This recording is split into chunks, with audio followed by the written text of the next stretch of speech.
And she said, you know, I can't quite understand how you could take the platform, an audience of 2,600, 1,000 who could not get in, they're all overflowing, at the Fox Wilshire, and tell what you told concerning your wife. That was my first wife. I told a simple story to explain that everything in this world must be forgiven. I don't care what it is. When I met the girl who now bears my name, who is the mother of my daughter, the very first moment I met her, I knew she is going to be my wife. She didn't know it, but I knew it. I said to myself, she doesn't know it, but she is going to be my wife. We sailed for Barbados 6 months later, and she met my mother, met my family, met them all. They all loved her.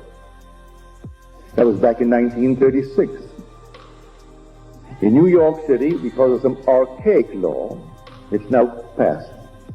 You couldn't get a divorce unless she was insane for 7 years, or adultery. And that's all. The Orthodox Christian churches have sewed the whole thing up so that it made life miserable and made everything simply, well, a burden to all.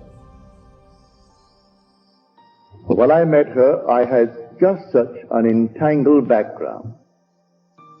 And here is New York City, the most archaic city in the world concerning its laws.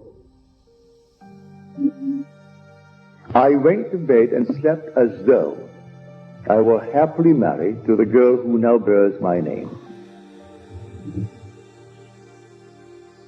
I did not have any physical emotion with her. Just she was sleeping there and I am here, and it's blissful. I did that for 1 solid week.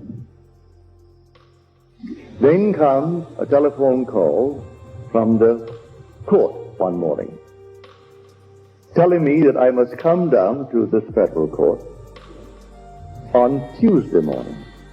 Well, I was groggy. It was early in the morning, and in those days I didn't rise as early as I do now. And so I just said, all right, and I hung up. After I hung up, I wondered, what on earth is all this nonsense?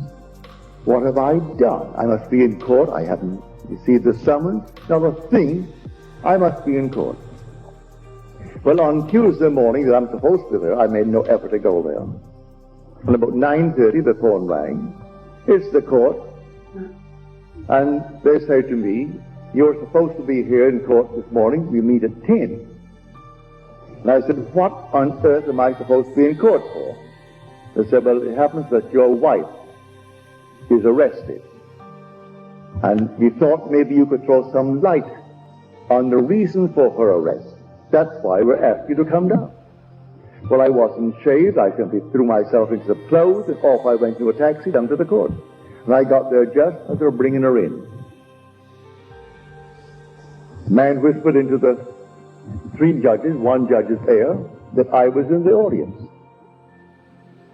The judge asked me to take you don't have to swear, but will you please take the stand and throw some light on the behavior of your wife? She tells me you've been separated now for almost 14 years. I said, yes. Is it a religious reason why you've been separated? I said, no, none whatsoever. We knew we were wrong the very first day we got married. We knew it was completely a failure. Right away. Then he read the case. She was picked up for shoplifting. They went to her home and found other things in her home.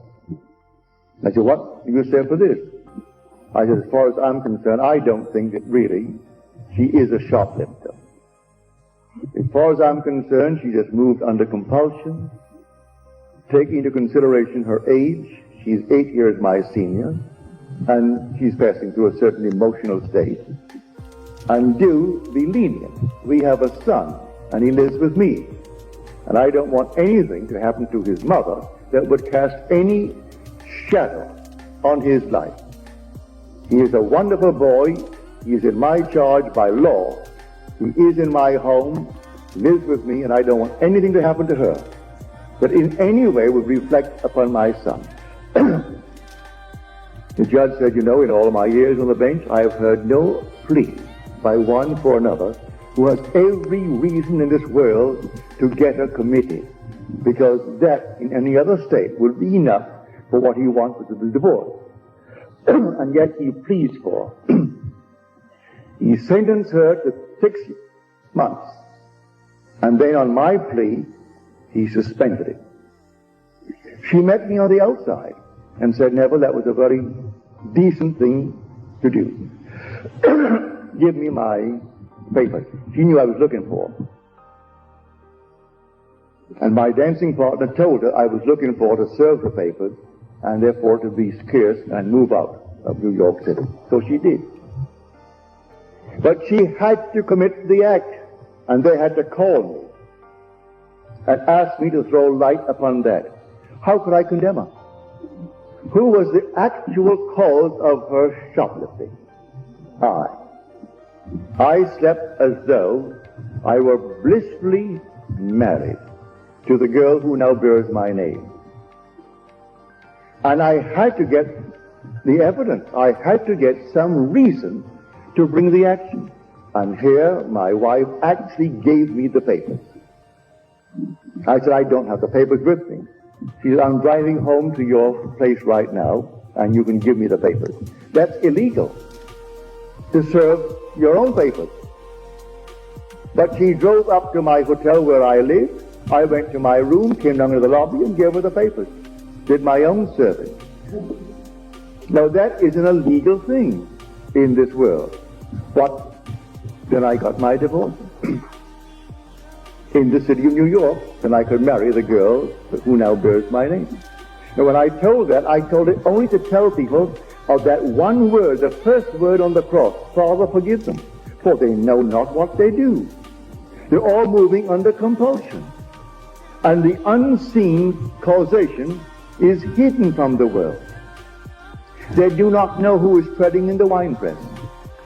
And I was treading in the winepress to be happily married to a girl who was not then engaged to me, because I couldn't be engaged to her under the circumstances. And then my wife behaved in such a manner that it made it real and natural for me to do what I did. How can I blame her? So the first word on the cross, Father, forgive them. They know not what they do.